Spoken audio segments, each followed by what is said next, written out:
The virus is infecting more and more people, and the numbers are rising. As a reaction to this outbreak, people all over the world are buying out face masks, sanitizers, and basics to live off of just in case they have to stay home for a while. Now, I'm not saying that this virus isn't serious, but it sure has gotten a lot of people panicking about their health. And so with that, I thought it'd be fitting to talk about hypochondria and health anxiety.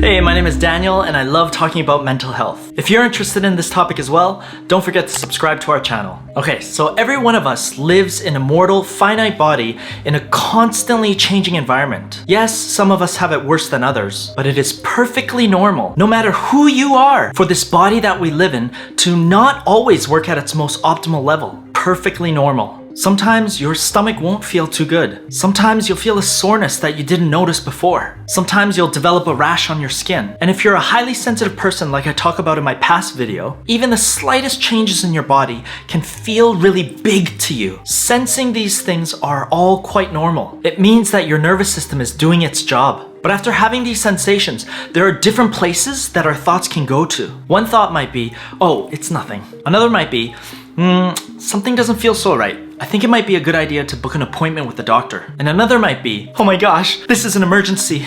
I'm gonna die unless I see a doctor right now. Although it may not feel like it when you're in the middle of having these thoughts, especially when one particular thought is so strong that it dwarfs the rest. It's ultimately a choice whichever thought you choose to agree with. The key word here is agree. So I'm not saying that we choose to have these thoughts. No, I'm saying that out of all the thoughts we happen to have, what we ultimately agree with is a choice. In my past video about patterns, compulsions, and addictions, I talked about how neural pathways get laid out in our brain when we pair up a given stimulus with a response. And if you keep on responding in the same way again and again, your response becomes increasingly more automatic. So if you keep on agreeing with this idea that, oh my gosh, this is an emergency, I'm gonna die unless I see a doctor right now, catastrophizing the condition of your health can become a very automatic thing for you. And the most uncomfortable part of it all can be the uncertainty. Uncertainty is a normal part of life that we just gotta get used to. But to a highly anxious person,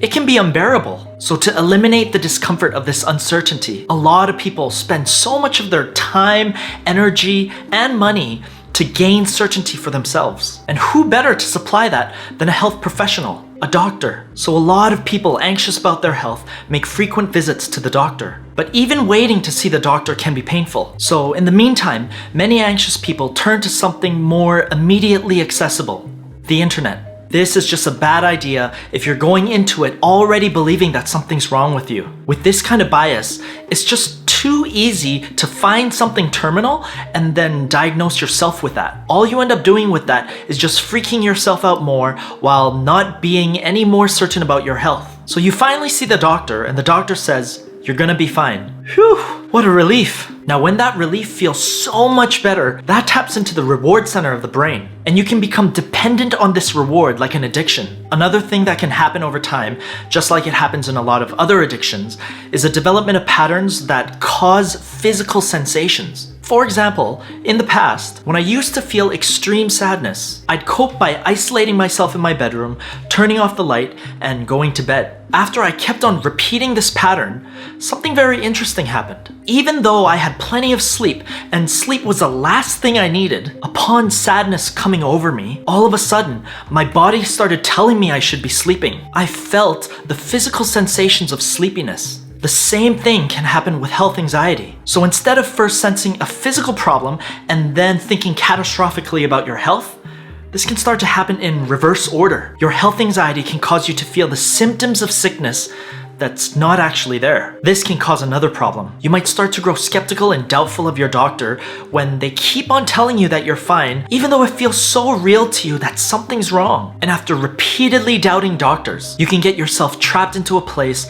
where there's no longer anyone who can comfort you. But the idea that there must be some perfect, all-knowing doctor out there will keep you on an endless hunt for the perfect doctor. And along the way, there's so much anxiety, disappointments, and stress. And depending on where you live in the world, that could be quite costly too. This is a mental health issue that requires a reprogramming of the mind. You've got to stop reinforcing your patterns of thinking so negatively about your health. You've got to choose to believe, even in the midst of so much uncertainty, that you're gonna be alright. If you want to know how to do this more effectively, make sure you go check out my past video on patterns, compulsions, and addictions. To finish off, I just want to leave a little message to our children who may be watching this sometime in the future. No matter how many times your health fails you, no matter how scary the uncertainty around your health is, believe that you're gonna be okay. This heavy burden of vigilantly looking after your own health, we hope you'll be able to lift it up in faith. That in addition to all the various medical resources that you'll have access to, we hope and pray that you'll find rest in the safety of God's all-knowing care for you.